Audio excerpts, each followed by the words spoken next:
Welcome. Thank you for joining us today. If this Sunday is your first time that you've joined us, or if you regularly view our worship services, we're especially glad that you chose to celebrate Mother's Day with us. I'm Charlene Farley. I'm chair of our Unitarian Universalist Fellowship on the Emerald Coast Religious Services. I did some research on this holiday and learned that next to Christmas and Easter, Mother's Day draws more people to church than any other time in the year. Pretty remarkable. When we look at the origins of Mother's Day, we learn that Julia Ward Howe was the first to advocate the creation of a Mother's Day for Peace back in 1872. Later, in 1907, Anna Jarvis, a Methodist, began a campaign to establish a permanent Mother's Day. And finally, Woodrow Wilson, in 1914, signed a congressional resolution establishing Mother's Day in the United States. Our UU denomination reminds us that Mother's Day is more than a day just for flowers, pancakes, and greeting cards. There are aspects of motherhood that may not be readily visible. So today, let us honor the resiliency of all mothers, especially those who have experienced discrimination in our culture.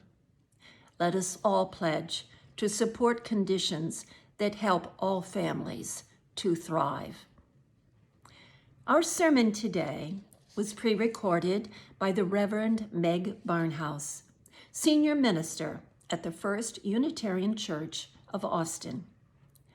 On this day, when we honor all mothers and those who mother, Reverend Barnhouse shares with us lessons she learned from her mother. Thank you again for being with us today. I hope to see you all when we are able to meet in person. But in the interim, you may keep informed about our upcoming services and spiritual outdoor events by checking our UUFEC.com website or subscribing to our weekly electronic newsletter. You may contact us at admin@uufec.com. If you wish to donate to our church, send your checks to UUFEC, Post Office Box 205, Valparaiso, Florida. Welcome.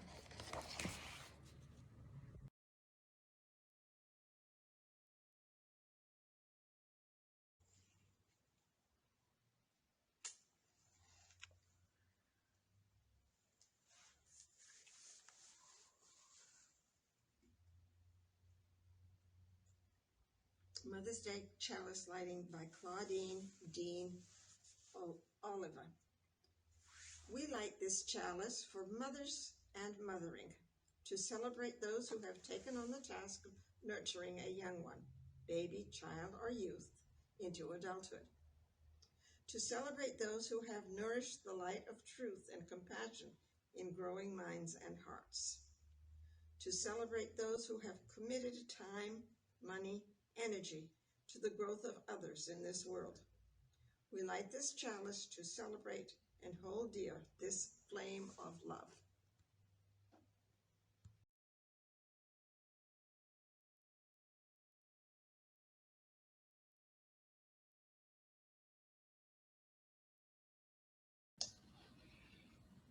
Good morning. You know me by now. My name is Amy, and I have a story for you today. Today is Mother's Day, and strangely, our story today is going to start with a lesson in grammar, which you might not expect. So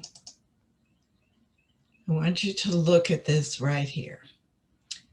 So what's the difference between mothers and mothers?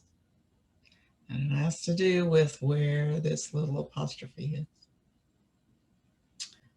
So mothers, if I said like my mother's car was very old, would be this, because it's only one mother. But if I write it like this, my mother's house, which is the name of our book, it's written like this, means there was more than one mother. And in this book, there's two mothers.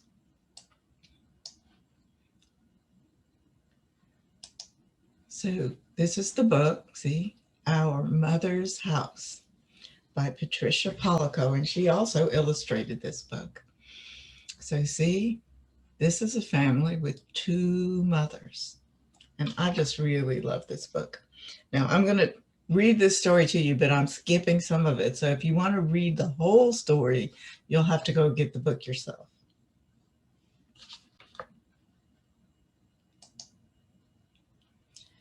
When my mothers told me about how they brought me home to live with them shortly after I was born, their eyes would shine and glisten, and they'd grin from ear to ear. They told me how they walked across dry, hot deserts, sailed through turbulent seas, flew over tall mountains, and trekked through fierce storms just to bring me home. Then they'd both get tears in their eyes when they'd tell me what it was like to hold me in their arms for the very first time. 3 years after I was born, my brother Will came to us. He was so tiny, just 3 days old. And then there was Millie. She's got red hair. We always kidded that our mothers found her under a lily pad in an enchanted pond deep in a hidden forest.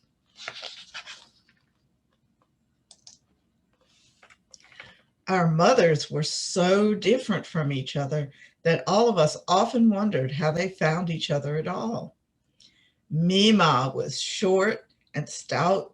Her family was Italian, and she loved to cook. And she loved to sew upstairs on a noisy old machine. Mima was a pediatrician, and whenever any of us got sick, she always knew exactly what to do. Marmee was tall and thin. She could fix just about anything and organized everything. She made lists, posted chores on the refrigerator, and kept the house so clean and tidy.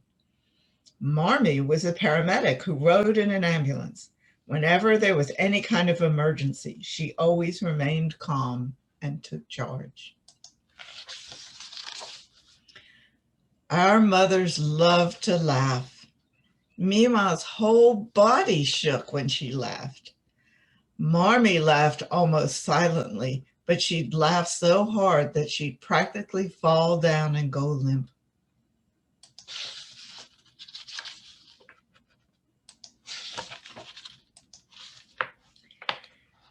In the living room, the old clinker brick fireplace was the heart of our home. Sometimes Marmee and Mima would pop corn in it, and we'd all sit, eat popcorn and apples, and share stories. It was Millie's favorite place to be. I remember when she was about 2, she got up in the middle of the night. We found her the next morning asleep in the hearth, covered with charcoal. She had taken a piece of charcoal and drawn all over the nearby wall. We couldn't take our eyes off her drawings. It was so beautiful. If we hadn't known it before, we knew then just how magical Millie was.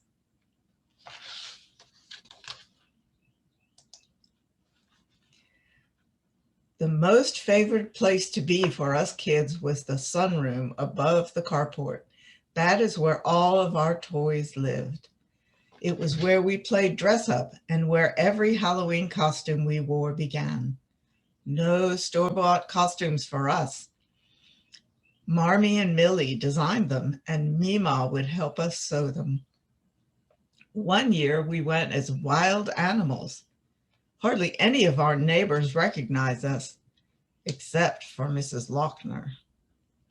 She glared at us when she opened the door. She glared at our mothers, too. Her kids came running and were really excited to see us, but Mrs. Lochner turned her back and shut the door. "What's the matter with her?" Will blurted out. But our mothers said nothing and continued down the block. Even so, it was one of the best Halloweens we ever had.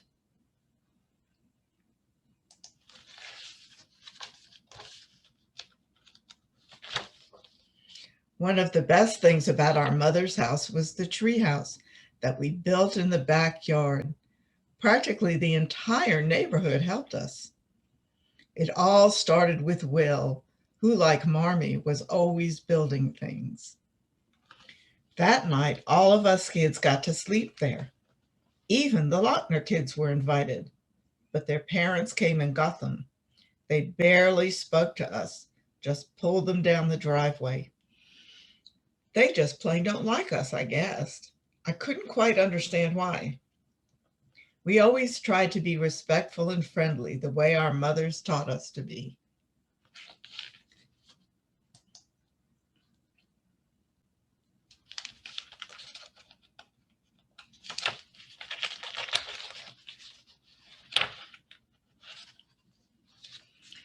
The kitchen in our mother's house was the center of everything that was happening in our household.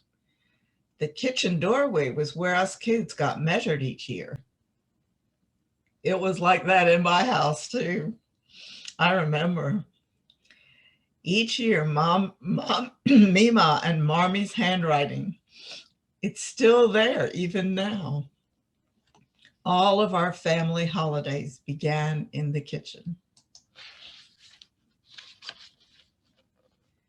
One of the niftiest things that happened in our neighborhood was the Woolsey Street Block Party. Marmee organized it. It became a tradition. For that first one, Millie and I made all the invitations by hand, and Mima took us around to deliver them from door to door. Everyone was invited. When we stopped at the Lochner's house, their mother glared at us the way she always did.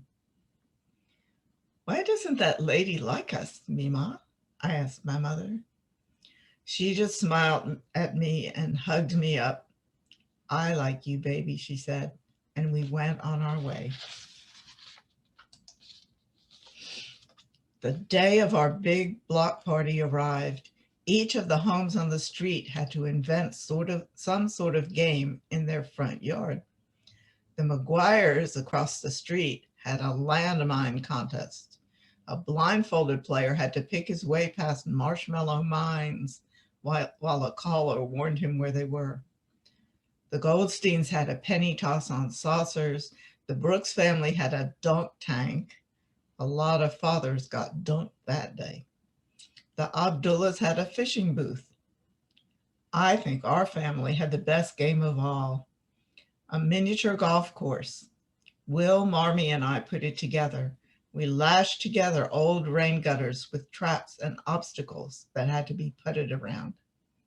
It was Marmee's great idea.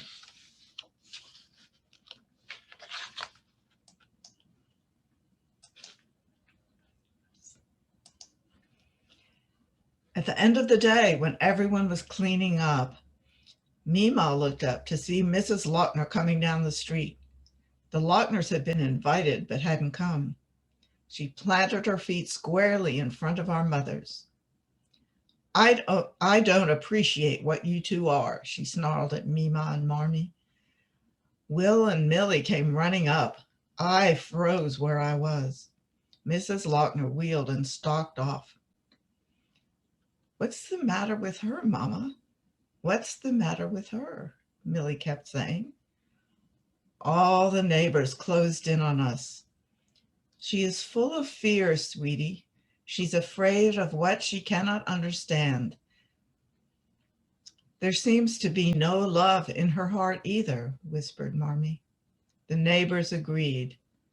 The Mardishians, the Polos, the Yamagakis, the Kiernans, the Goldsteins, the Abdullahs, everybody. One by one, they hugged our mother. mothers. Then they all stayed and talked until late that night, thanking Mima more than once for thinking up the block party.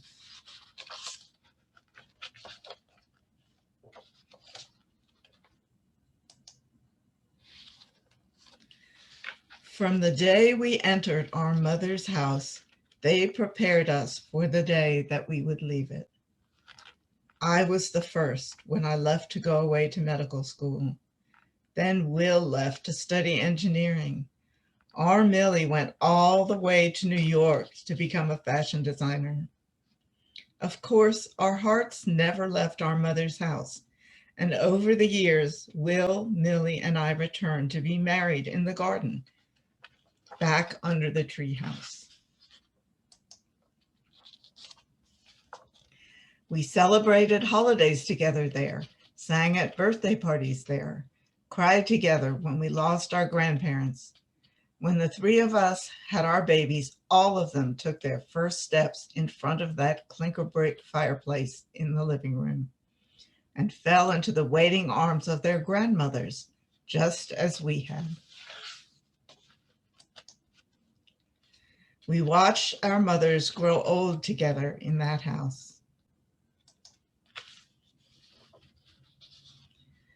Will and his family live in our mother's house now. We are so pleased that it didn't go to a stranger, and it is still a gathering place for all of us and our families. The walls still whisper our mother's names. All of our hearts find peace whenever we are there, not only remembering them, but being there together in our mother's house. So I thought that was the most wonderful story. And today, I haven't heard the sermon yet, but it's supposed to be about what we learned from our mother. And I love this sentence in here. From the day we entered our mother's house, they prepared us for the day that we would leave it. I'm not sure that's exactly true, but I kind of felt that way about my kids. So I hope you enjoyed this story, and I hope maybe you'll get the book and read the whole thing because it's really, really sweet. And thank you for listening. The reading this morning is a story I wrote about my mother. It's called Joy in Ordinary Time.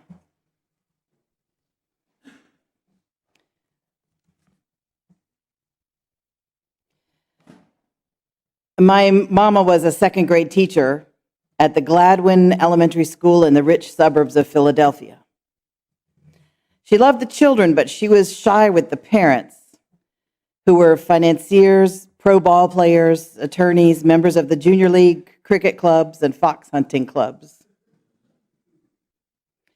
For Christmas, she would get amazing presents. One year, she got a bottle of Joy perfume, then $150 an ounce. I don't know that she ever wore it. She was keeping it for a special occasion. She kept it so long that it finally evaporated. About other things, she was more open-handed. We had grandfather's china and silver, which she often used. That's what they're meant for, to be used, she said. There's no sense in having them if you're not going to use them.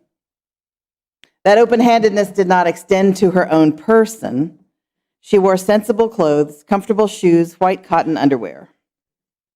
She had grown up the child of missionaries, and whether she wanted it or not, that missionary stream ran deep in her. She looked respectable and kind. She was cute and cheerful and funny. Joy perfume didn't fit who she seemed to me to be. But a daughter never does see all the sides of her mother. It makes me smile to think that she harbored a hope that there would come an occasion where it would be her, where she might walk into a room smelling rich and sophisticated, cherished and valued, where it would be just the thing for her to wear. She let my sister and me smell it whenever we wanted to. The bottle sat like an honored but intimidating guest on her dresser, and whenever we smelled it, we marveled at how much it had cost. I don't remember it ever occurring to me to wear it. And I want to let this lesson sink deep into me. Celebrate the body. the trooper of a body that carries you through life, that pleasures you and lets you dance. Celebrate your body now before you've lost the weight, before you get your muscle definition, before you feel justified by the harsh eyes of your expectations. Celebrate being alive, drawing breath. Celebrate that you are achingly sad today and that it will pass. It is good to be able to feel feelings. Celebrate that there was a love so big and good that it hurt to lose it. That there was a time so sweet that you ache remembering it. Celebrate those things. Honor the flowering of the tomato plants, the opening of the daylilies, the lemon smell of magnolias. Honor the ache of your heart and the tears falling. Life is mostly ordinary time. Ordinary time shot through with light and pain and love. Lavish joy on ordinary time. Hope is a wonderful thing, but not if it makes you put off splashing yourself with joy. It's wonderful to be back with you. I bring you greetings from the Unitarian Universalist Church in Sacramento, California, and from the Unitarian Universalist Church in Kingston, Massachusetts. That's where I've been. I was with a group of ministers this week, teaching them what can't be taught, really, and something that I don't always do that well, but there you go. How to speak the truth with humor. So we had a good time, and it rained and was cold, and so I was glad to get home. And they all were sitting around talking about Mother's Day and preaching on Mother's Day, and they were just like, oh my gosh, it's such a minefield. I don't even want to go there. My church has flower communion. We just don't deal with it. My church does poetry Sunday on Mother's Day. My church does music Sunday. I don't preach. Not everybody had a good mom.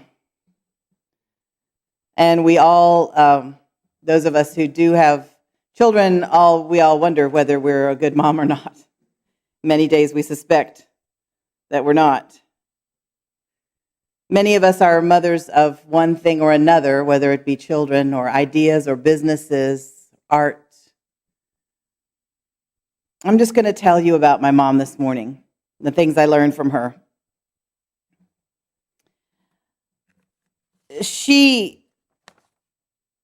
Her name was Catherine Presley Hamilton, and she grew up in what is now Pakistan, the child of missionaries.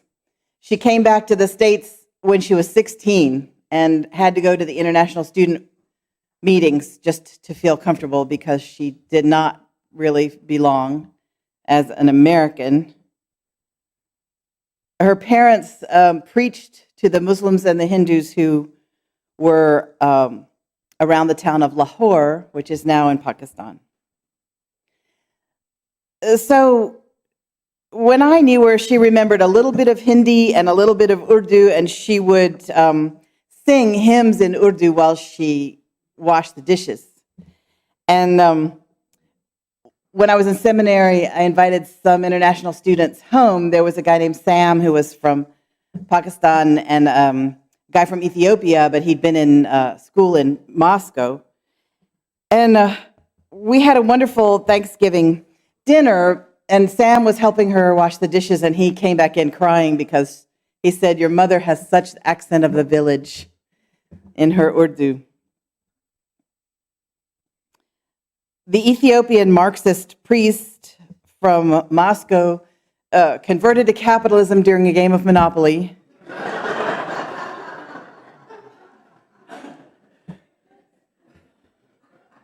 He started out very dignified, and then he ended up going, money, money, money.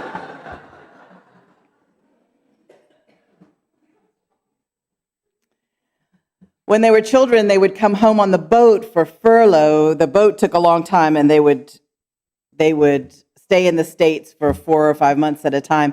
My grandfather would preach, and the children would sing little songs in Urdu, and my grandfather's Urdu wasn't so good, and neither was his wife's, and so the children would change the words to the hymns so that they would be singing "Pass Me the Beer" and "Terribly Wicked," things like that.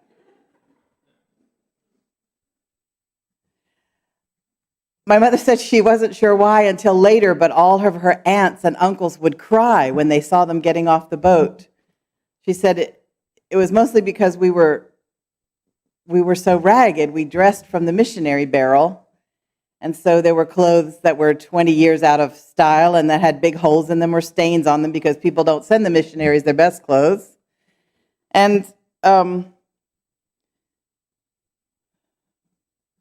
whenever I wore something with a little hole in it or a little spot on it or a little safety pin holding it together, which is why we have a safety pin on the front of the bulletin today, my mother would just say, "Oh, Maggie, just smile and nobody will notice."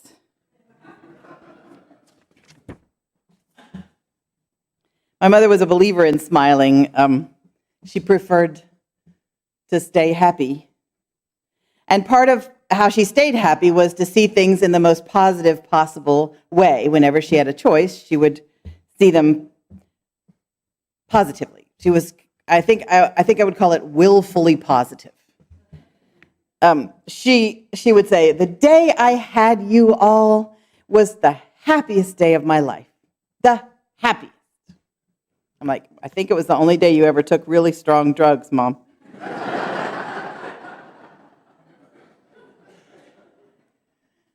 She was even willfully positive about her marriage, which was not good. She and my dad lived together till I was about 3, and then they separated, but they stayed married until I was 19. So they had like the world's longest separation.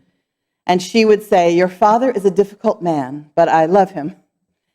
And one day I was in her bathroom for something, and I saw Reader's Digest on the floor, and I just picked it up to see what she was reading.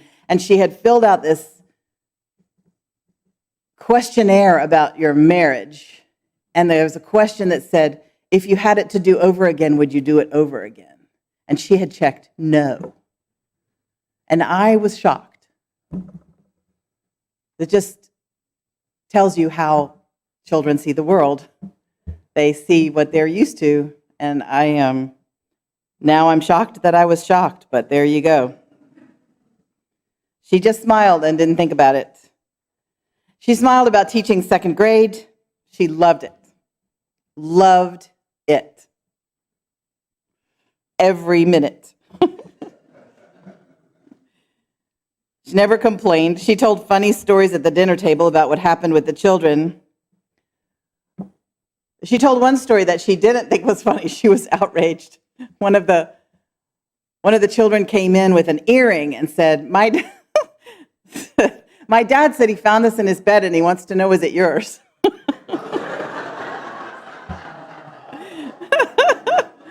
She was horrified.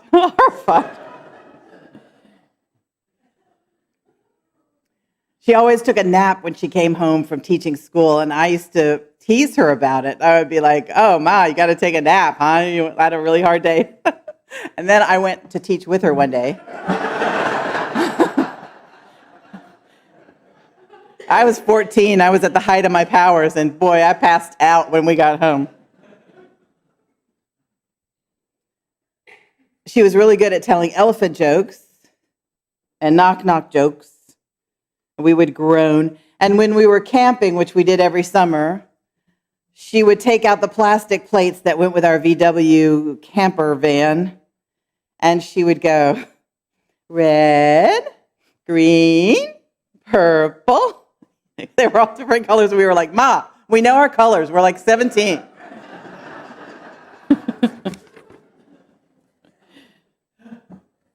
She smiled about taking us camping. She had my sister and me, and we were allowed to bring one friend. So it was my sister's friend one summer and my friend the next summer. And so she had 3 teenage girls in a van. She would drive for 10 hours a day and then set up camp and then cook for everybody. I can't even imagine it. But she smiled about that too. She had a good time, and I learned adventuring from her. She never felt lost if she had a full tank of gas and knew what country she was in. because we never had a plan. We never were headed anywhere. We just would go, and when we felt like stopping, we would stop, and she could find the best camping place in any town. And then we would go to the camping place, which in Europe, we usually went to Europe, and it was just a big field. And so she would drive around on the field, bumping across the grass until we saw a pup tent, which meant boys.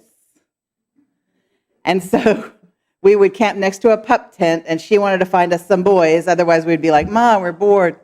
And she would take one end of the clothesline, and she would tie it to the van, and then she would take the other end of the clothesline and knock on the pup tent door and say, "Excuse me, may we tie our clothesline to your tent?" And by the way, would you like some spaghetti? We're making spaghetti for supper.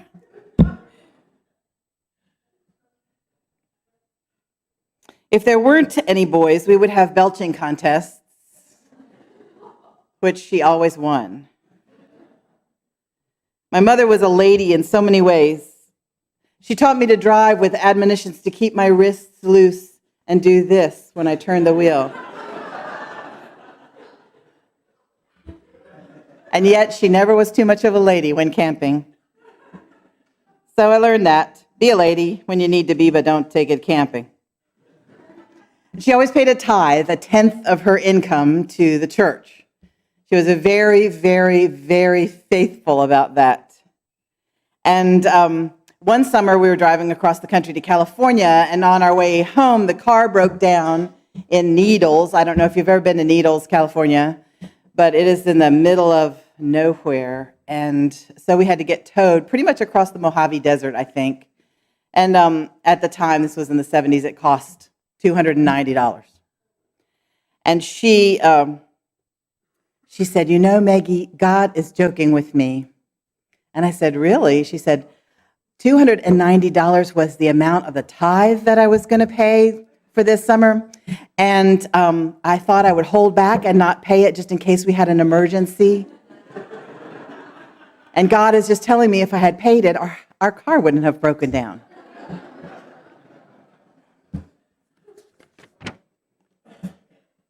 She was virtuous in her schedule. She woke up every morning at 5 and prayed for an hour. And then she practiced her violin for an hour. And she was not very good. And so this is what my alarm clock sounded like every morning of the world.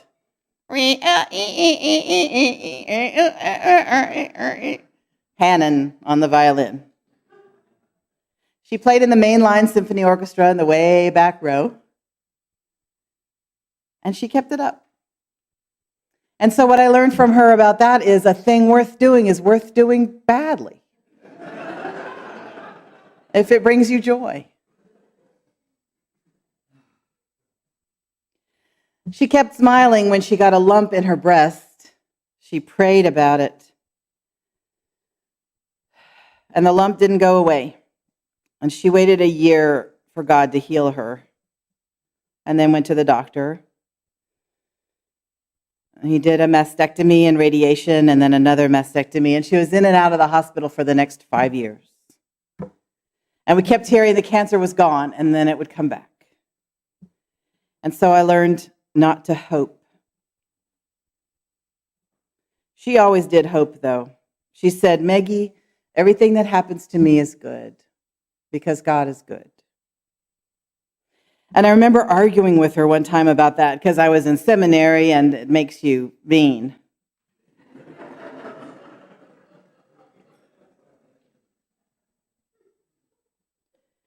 And finally, I decided that her faith was helping her and I needed to let her have it.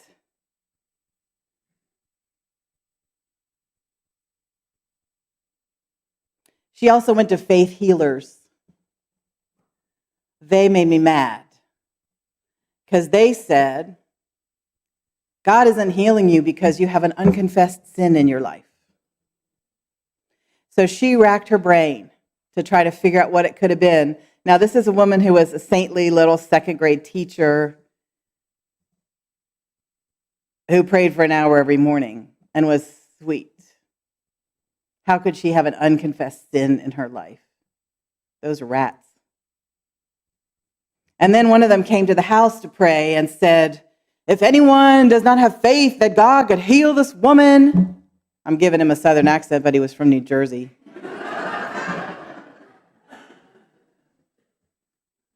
You got to leave right now. Leave the room. And so I left. I'm mad about that too. It infuriated me that she was believing in a God who would sit up in heaven and cross his arms and say, I could help you, but I'm not going to because you're not asking me correctly. Or I could help you, but I'm not going to because someone in the room is harboring a secret doubt that it could happen. What kind of God is that? That is not the kind of God you want to worship. And that helped make me a Unitarian Universalist.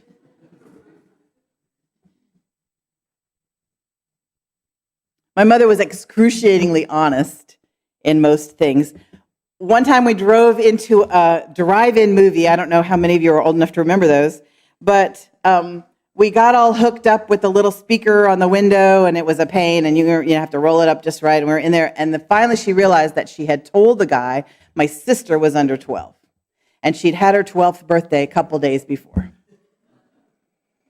And so we had to unhook the speaker and drive back around, and she paid for my sister.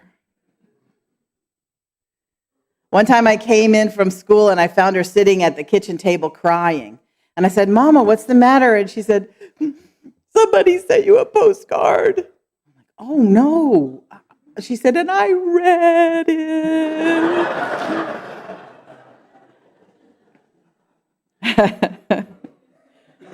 That was it.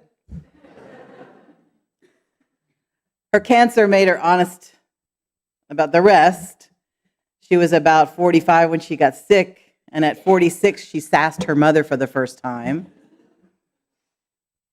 Her mother asked her to do something when we were visiting in North Carolina, and she didn't do it right away, and her mother said, how sharper than a serpent's tooth is an ungrateful child.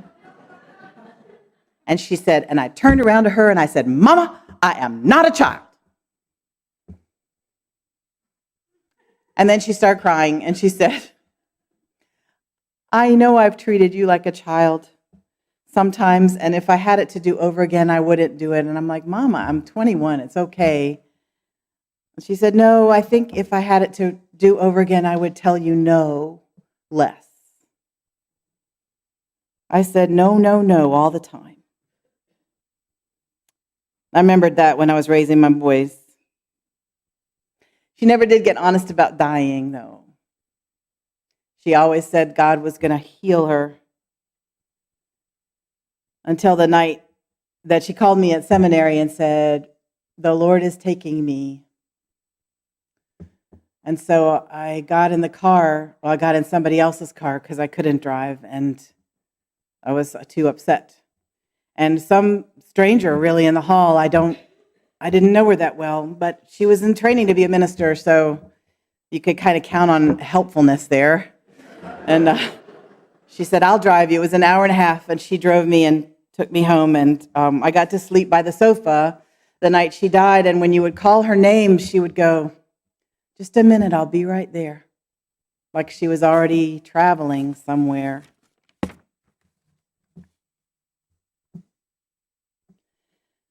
I value the things I learned from her. I value choosing to be positive. I value music and laughter and wanting to make a difference in people's lives. I'm glad for what I learned to do from watching her do it, and I'm glad for what I learned not to do from watching her do it.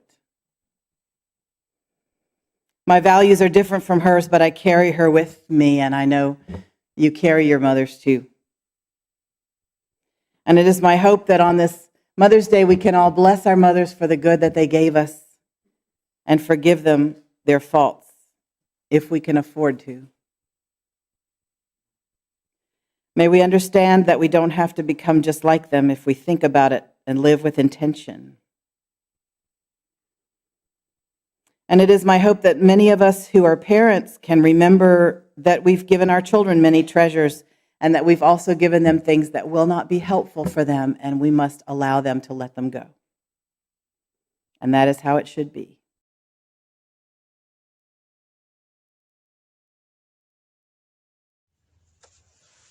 as we listen to The Blessing of Music by Maureen Killeran.